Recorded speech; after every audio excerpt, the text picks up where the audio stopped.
Welcome back. I'm with Dr. Crispian Olver, who is the author of the book, How to Steal a City.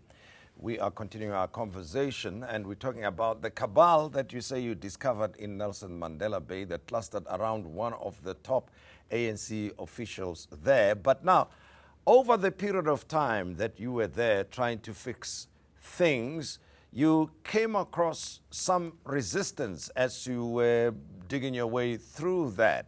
Were you ever threatened as you were trying to correct things? Yeah.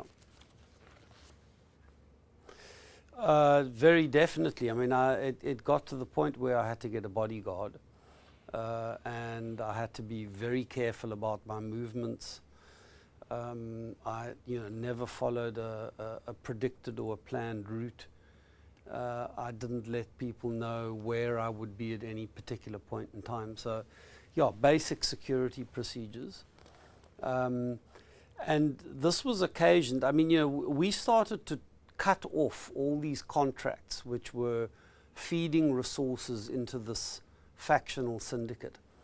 And as we cut off those resources, the flow into the party structures and the machinery just, you could see the whole organization just deflate.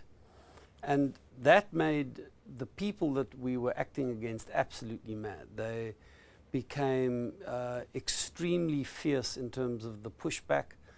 There was a set of orchestrated threats, intimidation, and this played out inside the ANC as a party. So, the one faction started to battle the other factions, and as the party geared up for the 2016 elections, it was at war with itself in PE. Its machinery was, in a sense, paralyzed because this faction was pushing back so hard against what we were doing. Now, the entrepreneur that you mentioned, that you say was sitting at the top of this enterprise, right, to steal from this city, was he a member of the ANC or was operating as an independent individual? No, he was an active ANC member. I mean, he's what I would call a political entrepreneur. So he was linked into the political leadership in the city.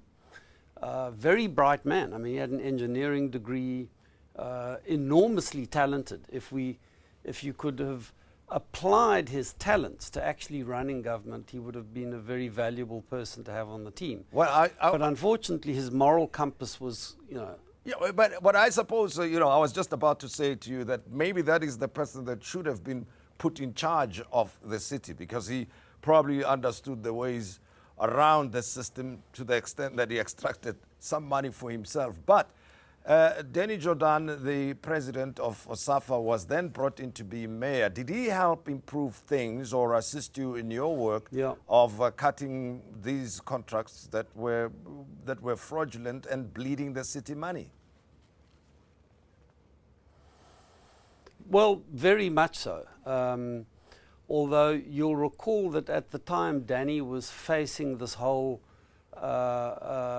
set of allegations around the World Cup, and it impacted very negatively on him. So, I think he was hamstrung during a lot of his tenure as mayor by, having to handle other crises that distracted him from his work.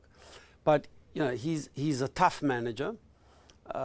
He immediately took charge and was pretty firm down the line in terms of a no-tolerance approach to corruption. But following the work that you were doing now, when you discovered the political connections to the corruption that was taking place, the regional structures or local structures of the party itself, were they helpful in any way? Did they say to you, Crispy, this is what we can do politically to help you with your work, and we will call the cadres that are deployed to order? Tim, what the national ANC had done is disestablish the Regional Executive Committee in Nelson Mandela Bay. So the REC was suspended, dismissed. And they appointed this interim task team. It was called the RTT, the Regional Task Team. And that task team brought together a whole lot of old comrades from the civic movement and the unions. Many of us had sort of not been involved in active politics for a while. And they brought these people back in to try and sort of help rebuild the ANC. So there was quite a dynamic link between the RTT, which was broadly aligned with the project of cleaning up the city, and the team inside the metro led by Danny that was doing the actual cleanup and chasing individuals in the bureaucracy.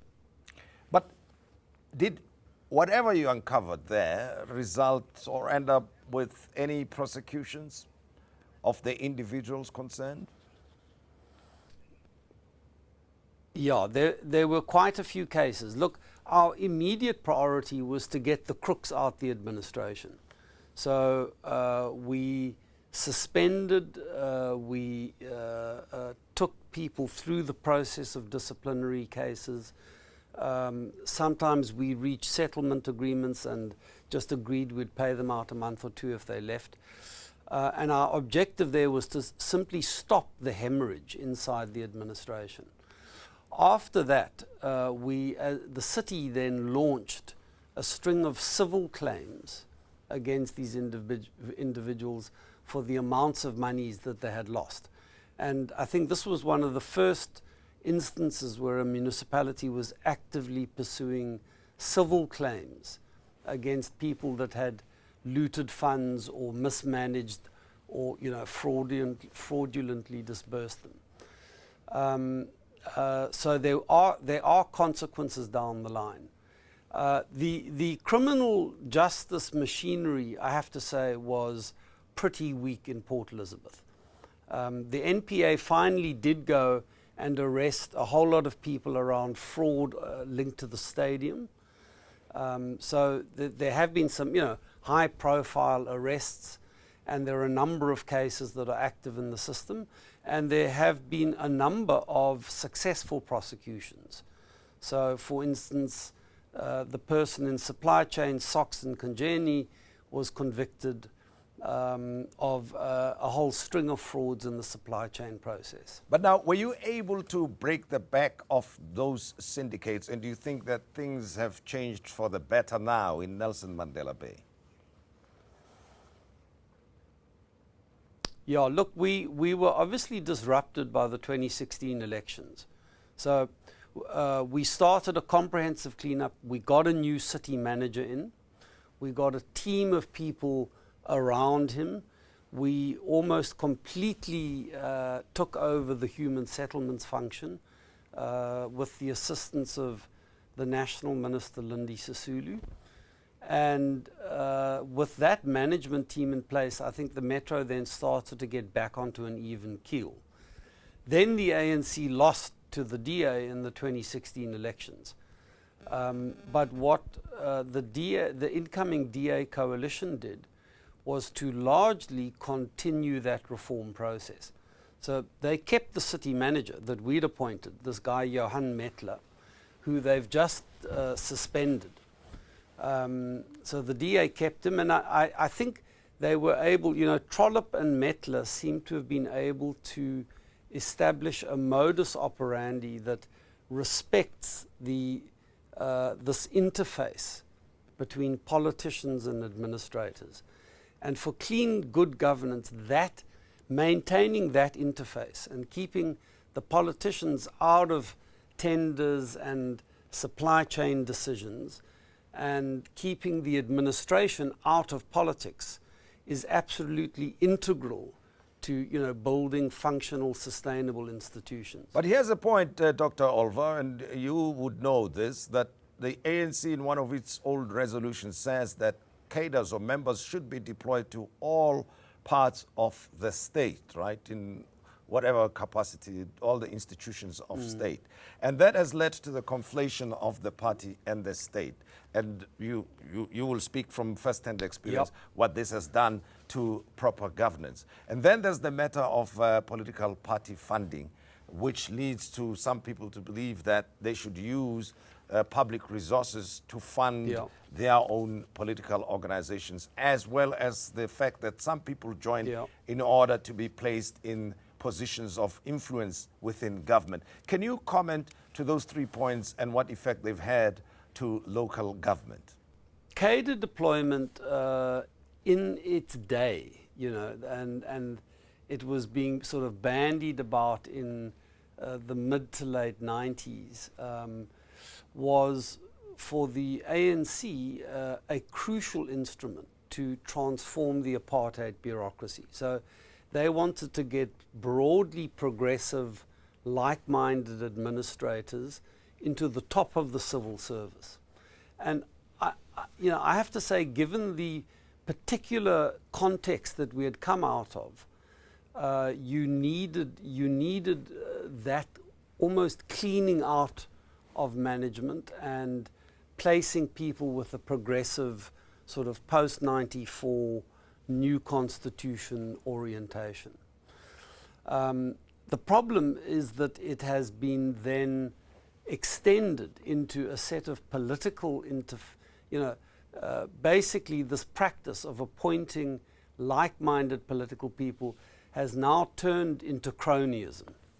So the ANC's continued to deploy people on the basis of loyalty and political orientation, and not on the basis of merit. And really, the only way to build proper functioning institutions is to appoint people on the basis of merit. We're sufficiently, past the 94 barrier to, I think, start focusing far more on merit. I think there is an issue sometimes with an incoming political administration. They do want to be able to trust the person that's working at the top. But we need to work towards getting institutions that are insulated from this.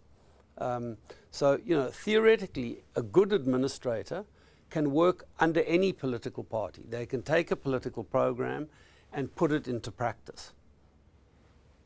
Thank you very much, Dr. Crispian Olver, for being our guest. How to Steal a City is the title of the book that he wrote following his nasty experiences in Nelson Mandela Bay. And it's a book to read which comments or gives insights on what is it that leads to dysfunctionality at municipal level.